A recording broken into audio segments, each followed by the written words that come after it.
좋은 아침입니다. 역대하 25장 1절에서 13절 말씀 보도록 하겠습니다. 1절 아마샤가 왕위에 오를 때 나이가 25세라 예루살렘에서 29년 동안 다스리니라. 그의 어머니의 이름은 여호앗단이요 예루살렘 사람이더라. 2절 아마샤가 여호와께서 보시기에 정직하게 행하였으나 온전한 마음으로 행하지는 아니하였더라. 3절 그의 나라가 굳게 섬에 그의 부왕을 죽인 신하들을 죽였으나 24절 그들의 자녀들은 죽이지 아니하였으니 이는 모세의 율법책에 기록된 대로 함이라. 곧 여호와께서 명령하여 이르시기를 자녀로 말미암아 아버지를 죽이지 말 것이요 아버지로 말미암아 자녀를 죽이지 말 것이라. 오직 각 사람은 자기의 죄로 말미암아 죽을 것이라 하셨더라. 자, 요아스의 뒤를 이어서 왕이 된 사람은 아마샤입니다. 아마샤에 대해서 그런데 성경이 평가하기를 이중적으로 평가하고 있습니다. 그는 여호와 보시기에 정직하게 행하였다라고 평가하고 있습니다. 하지만 또 동시에 그는 온전한 마음으로 행하지는 아니하였다라고 이야기하고 있습니다. 여호와 앞에서 정직하게 행하기는 했는데 온전한 마음으로 한 것은 아니다. 이중적인 평가를 받고 있는데요.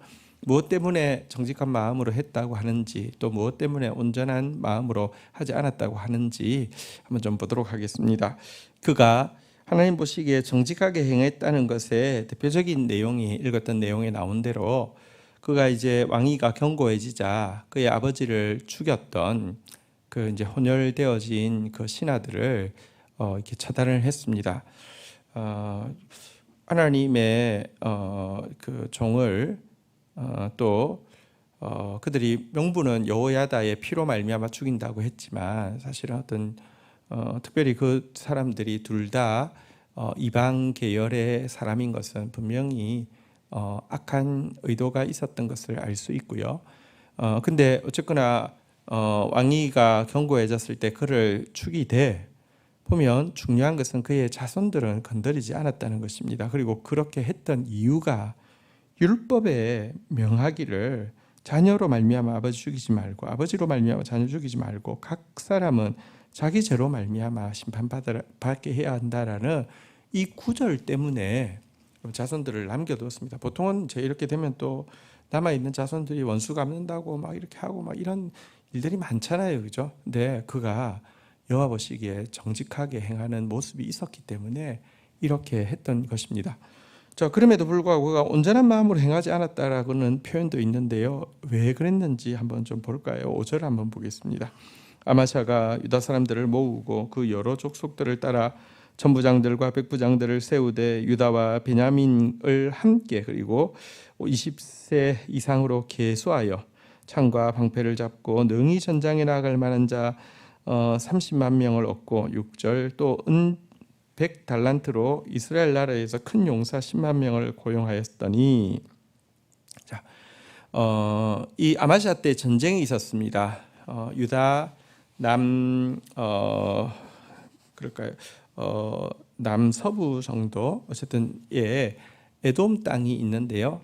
이 에돔 땅과 전쟁이 있었는데요. 이 전쟁을 위해서 남유다에서는 그 유다 지파 베냐민 지파에서 30만 명을 얻었는데 이것만으로 좀 부족하다고 생각했는지 북이스라엘에 은 100달란트를 주고 10만 명의 용병을 고용했다는 것입니다. 근데 이것은 정말 온전한 마음으로 행하지 않은 것에 굉장히 중요한 증거가 되죠. 사실은 여러분 그 아합과 여호사밧이 결혼 동맹을 맺음으로 말미암아 얼마나 큰 고통을 겪었습니까? 심지어 다윗의 자손 자체가 진멸할 뻔한 아달랴의 그 반역까지 있었고요. 이랬는데 전쟁 앞두고 뭐랄까요? 좀 불안하다고 북이스라엘과 이게 돈을 주고 용병을 고용한 것은 그가 하나님 앞에서 온전한 마음으로 행하고 있지 않다는 증거가 됩니다.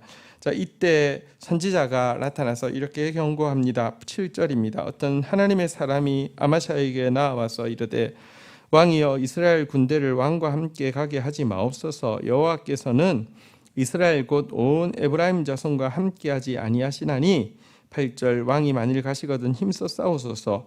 하나님이 왕을 적군 앞에 엎드러지게 하시리이다.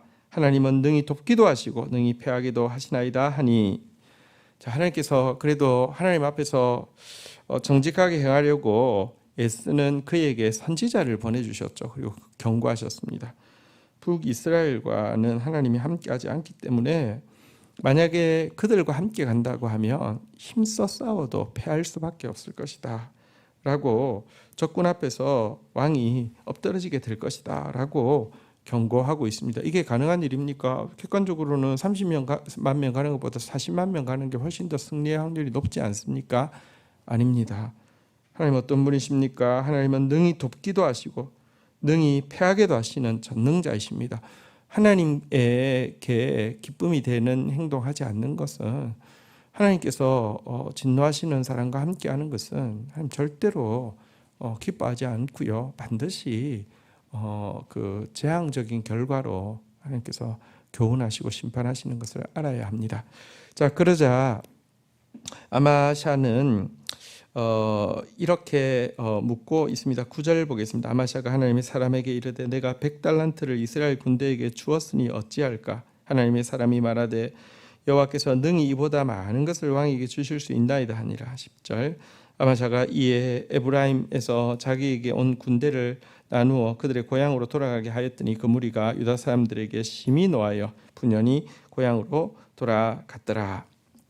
자, 근데 이미 돈을 엄청나게 지불을 했는데 어떻게 하냐고 물었습니다.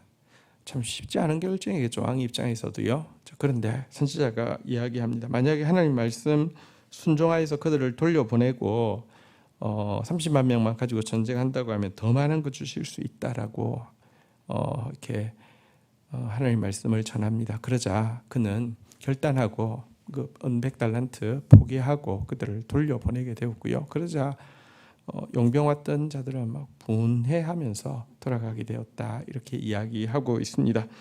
싸움의 결과가 어떻게 되는지 마지막까지 보겠습니다. 11절 아마샤가 담력을 내어 그의 백성을 거느리고 소금 골짜기에 이르러 세일 자손 10,000명을 죽이고 17절 12절 유다 자손이 또 10,000명을 사로잡아 가지고 바위 꼭대기에 올라가서 거기서 밀쳐내 떠뜨려 그들의 온몸이 부서지게 하였더라. 13절 아마샤가 자기와 함께 전장에 나가지 못하게 하고 돌려보낸 군사들이 사마리아에서부터 벳호른까지 유다 성읍들을 약탈하고 사람 3,000명을 죽이고 물건을 많이 노략하였더라. 자, 하나님 말씀대로 하자 위대한 승리를 거두게 되었습니다.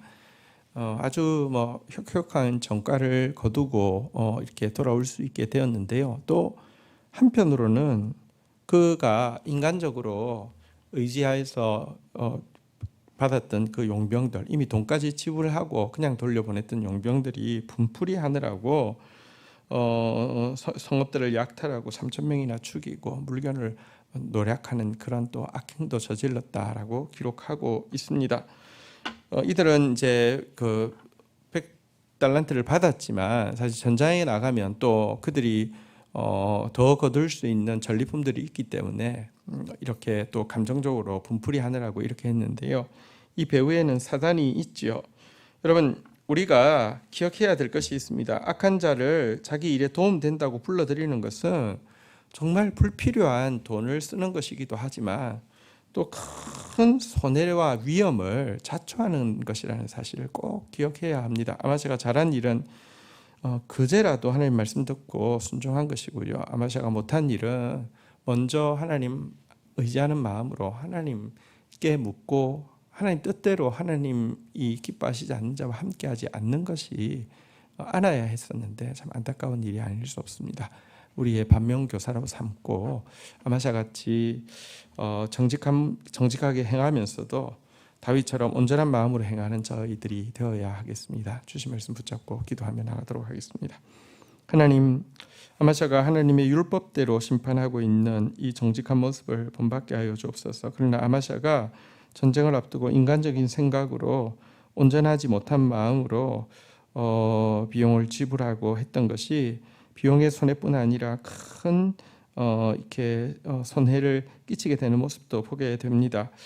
악한 자가 아무리 일에 도움된다고 하더라도 불러들여서 불필요한 손해를 자초하는 자 되지 않도록 은총을 베풀어 주시기를 간절히 간구하고 소원합니다.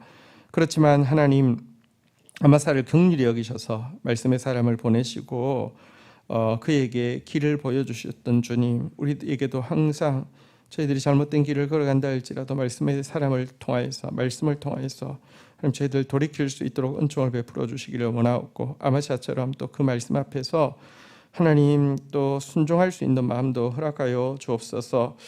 하나님은 능히 더 많은 것을 주실 수 있다는 사실을 믿고 먼저는 이렇게 온전하지 못한 마음으로 악과 동행하는 일이 없게 하여 주시고 혹 설령 그런 일이 있다 할지라도 하나님 앞에서 늦게라도 순종하는 걸음을 걸어갈 수 있도록 저희를 지켜주옵소서. 예수님의 이름으로 기도 올립니다. 아멘. 오늘 금요일 저녁 부흥 집회가 있습니다. 또 우리 함께 기도할 제목이 많은 때에 전심 다해서 마음 모아서 기도하는 시간 되기를 축복합니다.